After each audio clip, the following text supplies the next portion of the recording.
نحمده ونصلي على رسوله الكريم أما بعد فأعوذ بالله من الشيطان الرجيم بسم الله الرحمن الرحيم ولقد مننا على موسى وهارون صدق الله العظيم سورة صافات درویشتمہ پارا یوسل سور لسم نمبر آیت تی فمکی رکو کی دا نبی علیہ السلام دا رسالت دلیل واقعات ابراہیم علیہ السلام بیان شوا دی رکو کی دا نبی علیہ السلام دا رسالت دلیل واقعات دا موسیٰ علیہ السلام ہارون علیہ السلام الیاس علیہ السلام و حضرت لوط علیہ السلام بیانی کی اللہ پاک فرمائی من پا موسیٰ علیہ السلام او ہارون علیہ السلام باند اخبر احسان کو دویتا من نبوت ورکو او دیتا من نجات ورکو دیولوی غمنا چاغاد فرعون تا ظلمنا ازادی ورکو او دویم امداد کو د فرعون د قبطیانو په مقابله کې دوی ته غلبه ملو شو دی ته موږ بیا کتاب ورکو تورات کتاب او رهنمایي مو دوی ته د نیغې لارې وکړه دین بعد په دوی باندې سلامتیا بیا د الیاس علیه السلام واقعه بیانېږي الیاس علیه السلام واقعه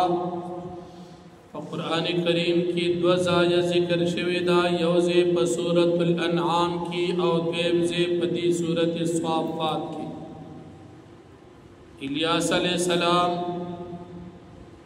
او د دین علاوه حضرت خضر علیہ السلام او حضرت عیسیٰ علیہ السلام او ادریس علیہ السلام متعلق دا علماء و جماعت ندی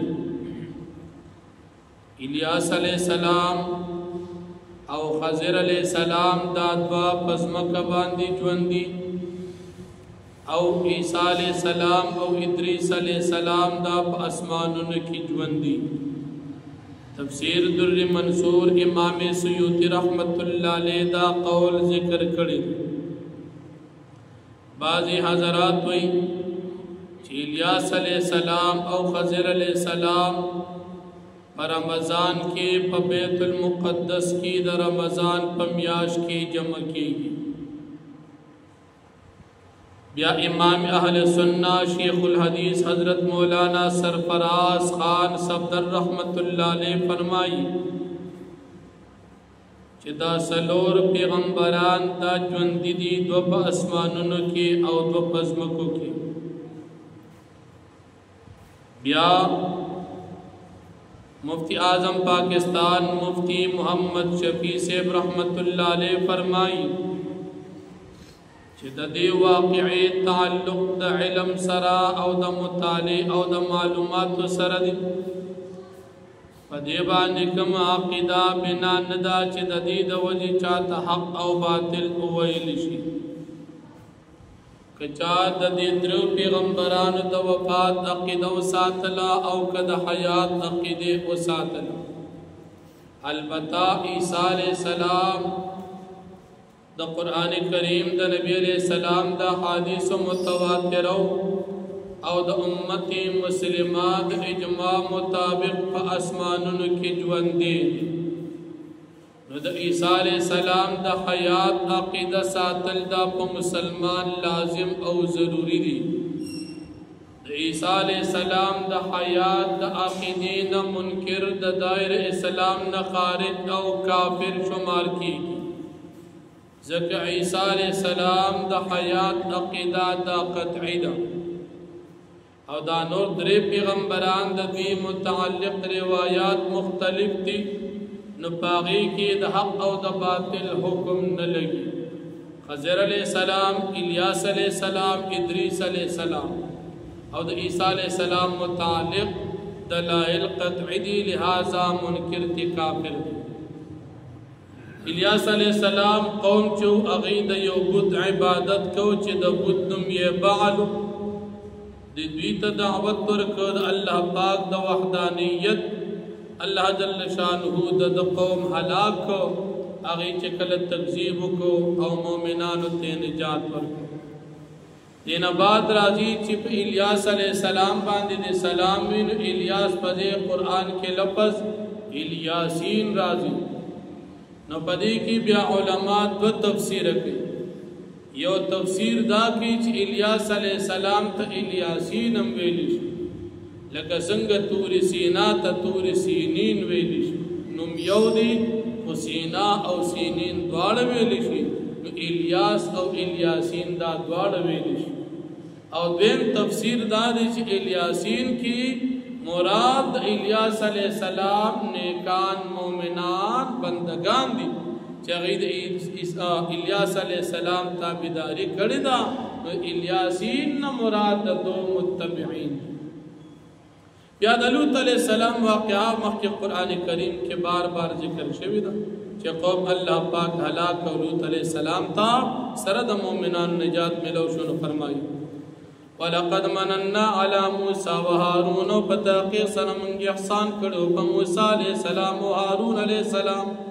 ونجيناهما وقومهما من الكرب العظيم او موږ دې ته نجات ورکړو د دې قوم ته د لوی غمنا ونصرناهم فكانوا هم الغالبين ومن امدادو کدوی او دی او غالب کیدونکي په مقابل دشمنانو فرعونانو باندې واتیناهم الكتاب المستبین ومن ورکړو دي ته کتاب واضح تورات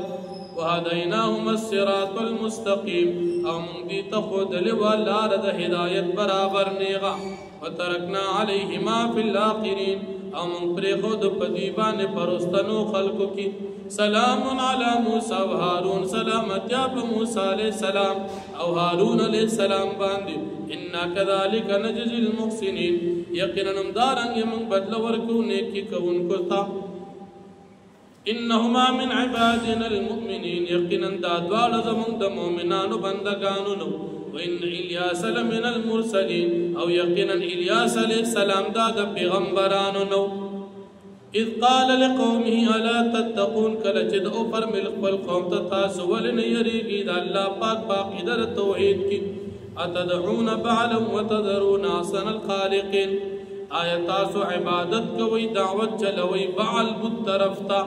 وتذرون احسن الخالقین او تاسو پرېږدي سره د پوهې بهترین خالق رب العالمین الله ربکم چې الله پاک دې ستاسو رب دی ورب آبائکم الاولین او رب ستاسو د پخوانو پلارانو دی فکذبوا پس دی تکذیب کو فإنهم لمن المحضرین فإنهم لمحضرون پس یقینا دوی چې خامخا حاضر کړي شي